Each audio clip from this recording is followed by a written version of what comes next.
People often say that failure is the key to success.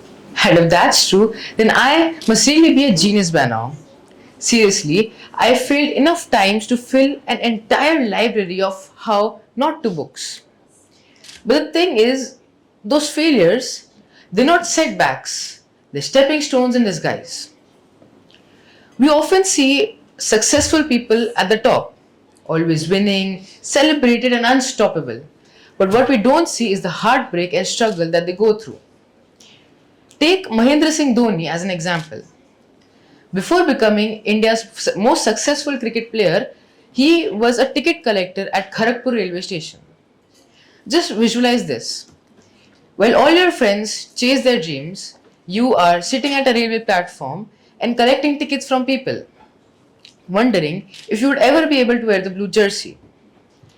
Many would have stayed, but Dhoni, he didn't. He failed, he persisted, and now he's one of the best cricket captains in the world. Now, let's talk about someone I truly admire, Shah Rukh Khan. He is also known as the king of Bollywood. He came to Mumbai with just 1500 rupees in his pocket. He slept on railway platforms and faced rejection after rejection in many audition centers. But he was also criticized that he didn't have the looks or he didn't have the voice to be a hero. But then he didn't let that criticism take over himself. And now he's the king of Bollywood. The problem is that we are taught that failure is something to be ashamed of. Since childhood, we hear things like don't fail your exams, don't mess up your life, or even stuff like log kya kahenge. We start fearing failure so much that we stop taking risks in life. And where's the fun in that? I was like everybody else, and I was petrified of failing until life taught me a lesson I could never forget. In ninth grade, I was overconfident and arrogant. I had friends, I appreciated them, but I lacked value. Suddenly, I lost people I deeply cared about. I felt alone and powerless.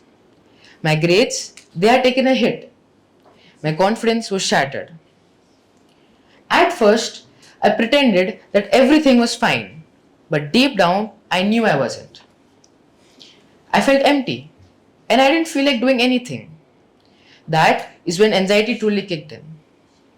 I started to doubt myself in everything. Like, was I even able to reach success? That was for the first time I ever experienced academic and personal failures. Failure is not just about the event itself, it's the silence that follows. The nights when you would lie awake questioning everything, to the mornings when you would wake up with a heavy heart, realizing that nothing has changed. I remember looking at my report card and feeling completely helpless. My grades had taken a hit. I thought I was dumb, and my friendships were broken. I couldn't recognize the person I had become. I mean, it looked like me, it even felt like me, but it looked like I had Wi-Fi issues in my brain. Seriously. Failure didn't just break me, it forced me to rebuild myself. That's when I made one decision that changed my life. I started to look inward. At first, I was lost. I didn't know where to start. And then I heard some people talk about meditation. At first, I thought that meditation is something boring, like sitting in one position, focusing on your breath. Like, what's the fun in that? But then I truly tried it, and that gave me the power to take the next step. I started to enjoy my studies again. Not because I wanted better grades, but I wanted to prove myself that I can reach success at any costs. The thing is that you will always have problems in life, but don't forget to enjoy life while solving them. That phase taught me something really powerful, that even when you're at rock bottom and there is no one by your side, you're losing your friends, your grades, or even yourself, you're not actually going through failure, you're actually getting a chance to rebuild yourself. Slowly, I became closer to God. I felt comfort in knowing that every struggle that I went through had a purpose in life, and I wasn't alone. The satisfaction when you start to believe in God's plan is truly the best. And then something unexpected happened. All the people who left me came back to me. Not because I was the same overconfident person like before, but I had changed. I had learned to treat everyone with kindness and respect. I had learned to listen to everyone. Everyone here in this room is blessed in so many ways. Am I right? We all have hands. We all have legs. We can eat the most delicious food out there. Why we focus on the negatives when we can focus on the positives? Failure isn't the end of the road. It's the start of something better. As soon as I realized that I had everything figured out, I failed again. But this time, not in academics, but as a person.